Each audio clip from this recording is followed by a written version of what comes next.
ధన్వంతరి నమః. Dear friends, నా పేరు professor doctor T Venugopalarao, Ojas Ayurvedic centre, Chikkadpally, Hyderabad. Friends, diabetic పేషెంట్స్లో మనకి రకరకాల కాంప్లికేషన్స్ చూస్తుంటాం. ఆ డయాబెటీస్ దీర్ఘకాలంగా ఉంటే ఈ కాంప్లికేషన్స్ యొక్క తీవ్రత కానీ కాంప్లికేషన్స్ యొక్క సంఖ్య కానీ పెరుగుతూ ఉంటుంది. అలాంటి కాంప్లికేషన్స్లో ఒకటి ఇది డిమెన్షియా అంటారనమాట. డయాబెటిక్ డిమెన్షియా అంటే ఇది మెమొరీకి సంబంధించిన ఒక ఇష్యూ అనమాట. దీంట్లో ఏమవుతుందంటే కాగ్నిటివ్ స్కిల్స్ తగ్గుతాయి. తర్వాత బిహేవియరల్ చేంజెస్, చిన్న చిన్న విషయాలు కూడా గుర్తు లేకపోవడము, తర్వాత కోపం ఎక్కువగా రావడము, చిరాకుగా ఉండడము, ఇలాంటి మనం రకరకాలుగా ఈ డిమెన్షియాలో మనము చూస్తుంటాము. తర్వాత సోషలైజేషన్, అంటే వాళ్ళు ఒక 10 మందిలో కలవడానికి, వాళ్ళతో మాట్లాడడానికి ఇబ్బంది పడుతున్నారు. ఎందుకంటే పలానా వ్యక్తి కలిగినప్పుడు కొన్నిసార్లు వాళ్ళ మొహం గుర్తుండదు, లేదా వాళ్ళ పేరు కూడా గుర్తుండదు అనమాట. పేరు పెట్టి పిలవడానికి ఇబ్బంది పడి గుర్తురాక అది తప్పించుకోవడానికి వాళ్ళు ఈ సోషలైజేషన్ గ్యాదరింగ్లు కూడా వాళ్ళు అవాయిడ్ చేసే అవకాశం ఉంటుంది. తర్వాత వస్తువులను కూడా వాళ్ళు మర్చిపోతుంటారు. అంటే ఇప్పుడు పెట్టిన వస్తువు 1 గంట తర్వాత కూడా అది ఎక్కడో పెట్టినని రకరకాలుగా వాళ్ళు చాలా ఇబ్బంది పడుతుంటారు అనమాట. ఇలా మనకి ఈ డిమెన్షియా ఇంకా చాలా లక్షణాలు ఉంటాయి. అది ఒక మనకు దాని గురించి ఎక్కువగా వివరణ ఇవ్వట్లేదు నేను ఇక్కడ. అయితే ఇది ఎందుకు వస్తుందని ఒక 2 లైన్లు మనం మాట్లాడుకుందాం. దాని తర్వాత దీని ట్రీట్మెంట్ ఏంటో అని మనం చూద్దాం.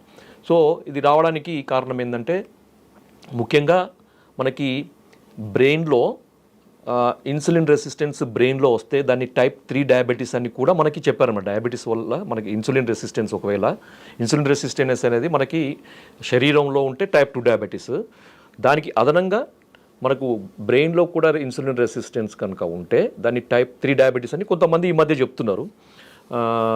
అయితే ఇన్సులిన్ ఎందుకు అంటే మనకి ఈ బ్రెయిన్ యాక్టివిటీకి ఇన్సులిన్ అవసరం అనమాట. ఇన్సులిన్ యొక్క ఇంకొక మనకి ఉపయోగాలు కేవలం బ్లడ్ మనకి షుగర్ లెవెల్స్ని తగ్గించడమే కాకుండా మనకి బ్రెయిన్ యాక్టివిటీకి ఉపయోగపడడానికి కూడా ఇన్సులిన్ అవసరం ఉంటుందన్నమాట. ఎప్పుడైతే బ్రెయిన్లో ఇన్సులిన్ రెసిస్టెన్స్ అనేది పెరుగుతుందో మనకి డిమెన్షియాకి అది కారణభూతంగా ఉంటుంది. ఓకే, దాని తర్వాత ఇంకొకటి omega 3 fatty acids, omega 6 fatty acids అనేవి కూడా తగ్గడం అనేది మనకు ఈ డిమెన్షియాకి కారణం ఉంటుంది. దీన్నే ఆయుర్వేదంలో మనకి వాత పిత్త ప్రకోపంగా చెప్పారనమాట. డియర్ ఫ్రెండ్స్, మనకి ఆయుర్వేదంలో ఈ సమస్యను ఎదుర్కోవడానికి అద్భుతమైన మనకి వైద్య విధానాలు ఉన్నాయి. దాంట్లో మీకు ఒక చిన్న ఎగ్జాంపుల్ లాగా నేను ఇప్పుడు ఒక రెమెడీ చెప్తాను. రెమెడీ అనేది కొద్ది వరకే పనిచేస్తుంది, కాకపోతే మీకు ప్రివెంటివ్గా అందరూ వాడుకోవచ్చు. స్టార్ట్ అయిందంటే మాత్రం ఇది వాడి దాని తర్వాత మీరు ఆయుర్వేద వైద్యులను సంప్రదించి దానికి సంబంధించిన మంచి మందులు ఉన్నాయి ఆయుర్వేదంలో, అవి వాడండి. సో దీన్ని మనము ఘృత మరీచం అని అంటారనమాట. అంటే మీకు తెలవడానికి ఘీ పెప్పర్ అంటే ఏమని చెప్పారంటే ఆయుర్వేదంలో శుద్ధ గవ్యం ఘృతం తప్తం మరీచైర్వా కణాన్వితం రసాయనం సదాపేయం ఘృతపానం ప్రశస్యతే రూక్షక్షత విషార్తానం వాతపిత్త వికారినాం. ఈ 4వ లైన్ చెప్తున్నాను, అది చాలా ఇంపార్టెంట్ ఈ సందర్భంలో. హీన మేధ్య స్మృతీనాంచ ఘృతపానం ప్రశస్యతే. అంటే ఎవరికైతే ఈ ఇంటెలిజెన్స్, కాగ్నిటివ్ స్కిల్స్ తగ్గుతాయో, మెమరీ పవర్ తగ్గుతుందో వాళ్ళకి, అంటే హీన మేధ్య స్మృతి అంటారనమాట, వీళ్ళకి తగ్గిన వాళ్ళకి ఘృతపానం ప్రశస్యతే. ఘృతపానము ఒక అద్భుతమైన పరిష్కారం అని చెప్పారనమాట. అది కూడా మనకి క్షీరం మనకు మరీచ కణాన్వితం అని చెప్పారు కదా. మరి ఇది ఎలా చేసుకోవాలి అంటే మీరు ఒక 1/2 లీటరు మంచి, ఇక్కడ ఎందుకన్నారంటే శుద్ధ గవ్యం ఘృతం, ఆవు నెయ్యిని మాత్రమే తీసుకోవాలి. గవ్యం అంటే ఆవు, ఘృతం అంటే నెయ్యి. గవ్య ఘృతం అంటే ఆవు నెయ్యిని మాత్రమే తీసుకోవాలి. వేరే నెయ్యిలతోని ఎటువంటి ఉపయోగాలు ఈ సందర్భంలో ఉండవు. కాబట్టి మనకి డయాబెటిక్ డిమెన్షియాకు అవసరమైనది మనకి ఒరిజినల్ జెన్యూన్ ఆవు నెయ్యి ఒక 500 గ్రాములు తీసుకొని దాంట్లో మనకి శుద్ధమైన మిరియాలను, అవి ఎంత అంటే ఒక 100 గ్రాముల మిరియాలను దంచి మీరు గిన్నెలో వేసి, ఈ నెయ్యి గిన్నెలో వేసి దాంట్లో ఒక 100 గ్రాముల మిరియాలను దంచి దాంట్లో వేసి ఒక 15 నుంచి 20 నిమిషాలు సన్నటి మంట మీద మరిగించండి చాలు. దాని తర్వాత దాన్ని వడపోసేయండి. వడపోసి అది చల్లారించిన తర్వాత మీరు ఏదైనా కంటైనర్లో మీరు దాన్ని భద్రపరచుకోండి. ప్రతిరోజు కూడా ఒక వ్యక్తిగత అవసరాన్ని బట్టి లేదా ఒక వ్యక్తి యొక్క జీర్ణ శక్తిని బట్టి, ఆకలి శక్తిని బట్టి, మంచి ఆకలి ఉన్న వాళ్ళకి దీన్ని 3 స్పూన్లు ఒక అర గ్లాసు గోరువెచ్చని నీళ్ళు అంటే తాగగలిగేంత వేడి ఉన్న నీళ్ళలో ఒక 3 స్పూన్ల ఈ ఇప్పుడు తయారు చేసిన ఈ పెప్పర్ ఘీని వేసి పరగడుపున ప్రతిరోజు తాగాలన్నమాట. తాగిన తర్వాత తక్కువలో తక్కువ ఒక గంట వ్యవధి ఇవ్వాలి. ఎందుకంటే ఘృతము ఆవు నెయ్యి డైజెషన్ కావడానికి కొద్దిగా టైం పడుతుందన్నమాట. సో అంత టైం మనకి ఇవ్వాలన్నమాట. ఇది వ్యక్తిగత అవసరాన్ని బట్టి కొంతమందికి 2 స్పూన్లు అవసరం ఉంటుంది, కొంతమందికి 1 స్పూన్తోనే మనకి ఈ జీర్ణశక్తికి సరిపోయేంత ఉంటుంది. కాబట్టి 1 నుంచి 3 స్పూన్ల వరకు ప్రతిరోజు కూడా తీసుకోవచ్చు. ఎంతకాలం తీసుకోవాలంటే మీకు ఎంతకాలం తీసుకున్నా దీనివల్ల నష్టమే ఉండదు, ఇంకా ఉపయోగాలు ఉంటాయి. ఎందుకంటే మనకి ఆవు నెయ్యిలో ఆవు నెయ్యి అనేది భగవంతుడు మనకు ప్రసాదించిన ఒక అద్భుతమైన ఔషధం అన్నమాట. దాని యొక్క విలువ తెలియక మనకు ఇన్ని రోజులు మనకు ఆయిల్ అని ఈ ఆయిల్ అని తర్వాత కొలెస్ట్రాల్ నెయ్యి కొలెస్ట్రాల్ పెరుగుతుంది మన మీద ఒక తప్పుడు అభిప్రాయాన్ని మనకి క్రియేట్ చేసి మనకు ఈ ఘృతాన్ని మనకి నెయ్యిని దూరం చేశారనమాట. ఇప్పుడు మళ్ళీ తెలుసుకొని మళ్ళీ ఘృతం ఈ ఆవు నెయ్యి వాడండి అని చెప్తున్నారు. ఎందుకు అంటే దీని యొక్క మీద రీసెర్చ్ జరిగిన దాన్ని బట్టి వాళ్ళు చెప్తున్నారు. ఏమి అంటే ఈ నెయ్యిలో మనకి omega 6 fatty acids, omega 3 fatty acids ఉంటాయి. కాబట్టి ఇవి మెదడుకు, బ్రెయిన్ యొక్క యాక్టివిటీకి, బ్రెయిన్ యొక్క నరిష్మెంట్కి అవసరము.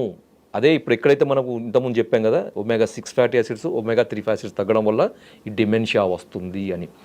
ఫ్రెండ్స్, ఇంకొక అద్భుతమైన విషయం ఏంటంటే, చాలామందికి తెలియంది ఏంటంటే, మీకు ఒక అపోహ, ఒక తప్పుడు అభిప్రాయం ఏంటంటే, డయాబెటీస్ ఉన్నవాళ్ళు ఆవు నెయ్యి వాడొద్దు, ముఖ్యంగా నెయ్యి వాడొద్దు, దాంట్లో ముఖ్యంగా ఆవు నెయ్యి వాడొద్దు అనే ఒక తప్పుడు అభిప్రాయం చాలామందిలో ఉంది. నిరభ్యంతరంగా వాడుకోండి. ఎందుకంటే టైప్ 2 డయాబెటీస్ రావడానికి ఒక కారణం ఏంటంటే ఇన్సులిన్ యొక్క రెసిస్టెన్స్, ఇన్సులిన్ పని చేయకపోవడము. ఇన్సులిన్ సరిగా ఉత్పత్తి అవుతుంది కానీ అది కణాలకు చేరకుండా ఉంటుంది. ఎందుకంటే ఇన్సులిన్ ప్రభావం అనేది అక్కడ ఉండదన్నమాట. ఎందుకంటే రెసిస్టెన్స్ వస్తుంది. ఈ ఆవు నెయ్యి ఇన్సులిన్ రెసిస్టెన్స్ని తగ్గిస్తుంది అనేది చాలా రకాల పరిశోధనలు తేల్చి చెప్పినాయి అనమాట. ముఖ్యంగా బ్రెయిన్లో కూడా మనకి ఇన్సులిన్ రెసిస్టెన్స్ని తగ్గిస్తుంది. కాబట్టి ఇన్సులిన్ పనిచేస్తుంది, బ్లడ్ షుగర్ తగ్గుతుంది, మనకి మెదడు యొక్క కణాలకి రక్తం ద్వారా మనకి షుగరు అనేది మెదడు కణాలకు చేరి వాటి యొక్క పోషణ సరిగా ఉండి ఈ సమస్య అనేది బయటపడుతుంది. తర్వాత ఇంకొకటి, ఈ మధ్య గట్ బ్రెయిన్ యాక్సిస్ అని కూడా చెప్తున్నారు కదా. మనకి గట్కి తర్వాత బ్రెయిన్కి చాలా సంబంధం ఉంటుంది. ఎందుకంటే మనకి గట్ అనేది కూడా సెకండ్ బ్రెయిన్ అని చెప్పారు. ఎందుకు అంటే మనకు బ్రెయిన్లో అయితే న్యూరల్ నెట్వర్క్ ఎంతైతే మనకు ఉంటుందో అంతే న్యూరల్ నెట్వర్క్ అనేది మనకి కోలంలో పొట్టలో ఉంటుందని మనకి చెప్పారు. ఇదే ఆయుర్వేదంలో మనకి ఎప్పుడో చెప్పారు. అపాన స్థానము మనకి పంచవిధ వాతాలలో అపాన వాతం అనేది ఒకటి. దీనివల్ల మనకి ఈ అపాన స్థానంలో ఉండే అన్ని అవయవాలకి నర్వ్స్ సప్లై కండక్షన్ ఉంటుంది. దానివల్ల దీని అపాన స్థానం చెడిపోవడం వల్ల దాని యొక్క ప్రభావం మనకి మెదడు మీద ఉంటుందని, బ్రెయిన్ మీద ఉంటుంది, శిరస్సు మీద ఉంటుందని ఆయుర్వేదంలో కూడా ఎప్పుడో చెప్పారు. సో అది ఇంకా డీప్గా మనం వెళ్ళకుండా గట్ బ్రెయిన్ యాక్సిస్లో మనకి దానికి సందర్భంలో మనకి కోలన్ చెడినప్పుడు అంటే గట్ చెడినప్పుడు దాని ప్రభావం మెదడు మీద కూడా పడుతుంది.